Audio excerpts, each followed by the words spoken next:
দাঁড়াও তো, সাকিব জয়েন দিচ্ছে। হ্যালো বন্ধু, কি অবস্থা? এই তো বন্ধু, আলহামদুলিল্লাহ। বন্ধু আয় না কাস্টম খেলি। কাস্টম? হ্যাঁ বন্ধু, দুইটা ছেলে চ্যালেঞ্জ দিচ্ছে আমাকে, আমি আর তুই আর ওরা দুইজন। দূর, রিমন কোনো কাস্টম খেলবে না এখন, তুই গিয়ে একা একা খেল। এই, কিছু বলার হলে সম্মান দিয়ে কথা বলো, ওই আমার বন্ধু লাগে। আরে বাদ দে রিমন, কোনো সমস্যা নাই।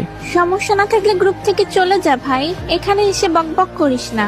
আরে তোমাকে আমি কি বলছি, বোঝো নাই নাকি? কি বুঝবো, সবসময় তো ওর সাথেই থাকো, আমারও তো টাইমই দাও না। হ্যাঁ আমি মানছি তুমি আমার গার্লফ্রেন্ড, কিন্তু ওই আমার ভাইয়ের মতো বন্ধু। তোমাকে আমি ওই স্বাধীনতা দিই নাই যে তুমি আমার সামনে আমার বন্ধুকে অপমান করবা। বন্ধু তো কি হয়েছে, তাই বলে কি আমাদের আলাদাভাবে গেম খেলতে দিবে না? তোমাকে আমি লাস্ট ওয়ার্নিং দিচ্ছি, আমার বন্ধুকে নিয়ে আরেকটা ফালতু কথা বললে অনেক খারাপ হবে। অনেক হয়েছে, কি খারাপ হবে শুনি? সিরিয়াসলি তুমি খারাপ দেখতে চাও? এই নাও আনফ্রেন্ড খাও, আবার এখনো গ্রুপে দাঁড়িয়ে আছো, বেরো। আরে বন্ধু কি করছিস কেন? আরে পাগল, তোর জন্য তো এমন 1000টা মেয়েকে কিক করে দিব। আচ্ছা বাদ দে, তোর কাস্টম চ্যালেঞ্জ দিছে কে ওইটা বল। এই দুইজন আমাকে কাস্টম চ্যালেঞ্জ দিছে। ও এই দুজন, ওরা তো দুজন নতুন প্লেয়ার দেখা যাইতেছে। আরে ভাই, আপনি কারা নতুন প্লেয়ার বলতেছেন ভাই? আসেন না কাস্টমার 7-0 ভরে দেবো।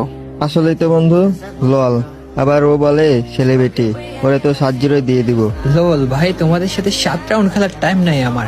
যেহেতু আমার বন্ধুকে চ্যালেঞ্জ দিছো, আসো 4 ম্যাচের রাউন্ড খেলবো এবং 4-0 তোমাদেরকে হারাই দিব।